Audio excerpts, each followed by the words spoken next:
sum number 4. You don't have the second and the third sum, it's cancelled. So the fourth sum, I'm drawing the figure here.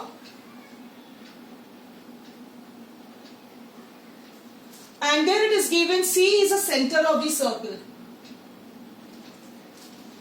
And QT is a diameter.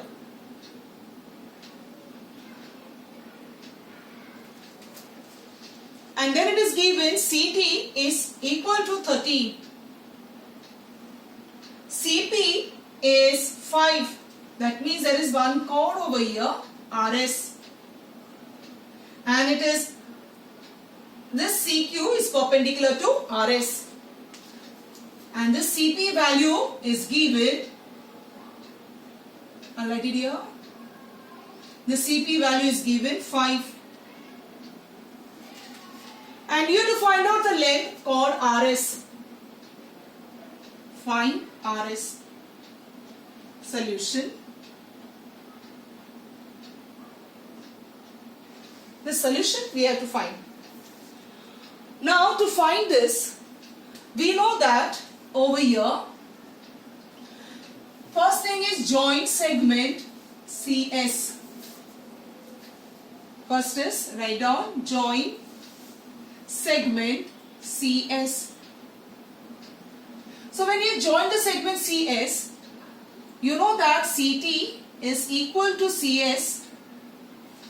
Why? Because CT is a radius, so CS is also radius, so that will be 13.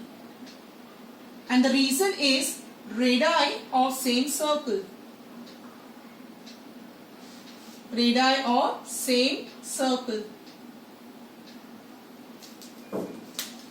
Now you have to take this triangle because you got two values. CP value you got 5, CS you got 13. Now you can find out PS. Once you find out PS, that same value will be for RP and double it, and then you will get the value of RS. So now in right angle triangle CPS by Pythagoras theorem.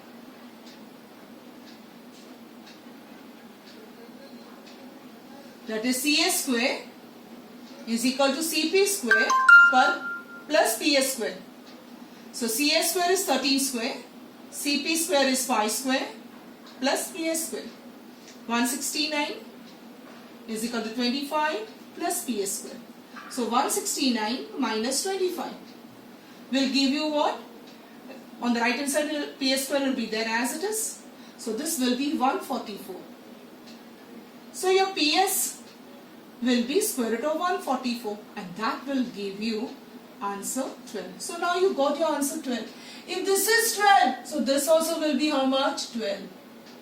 So total length RS will be 24. But you have to write down. You have to write down over here because CP is perpendicular to RS, PS, therefore PS is half of RS. Perpendicular drawn from the center of the circle. Learn this by heart, boys. Drawn from the center of the circle to its chord bisects the chord.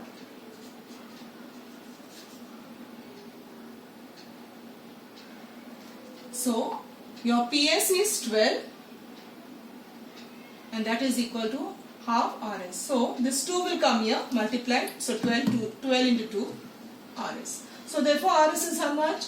24 units. This is your answer. So this sum is over.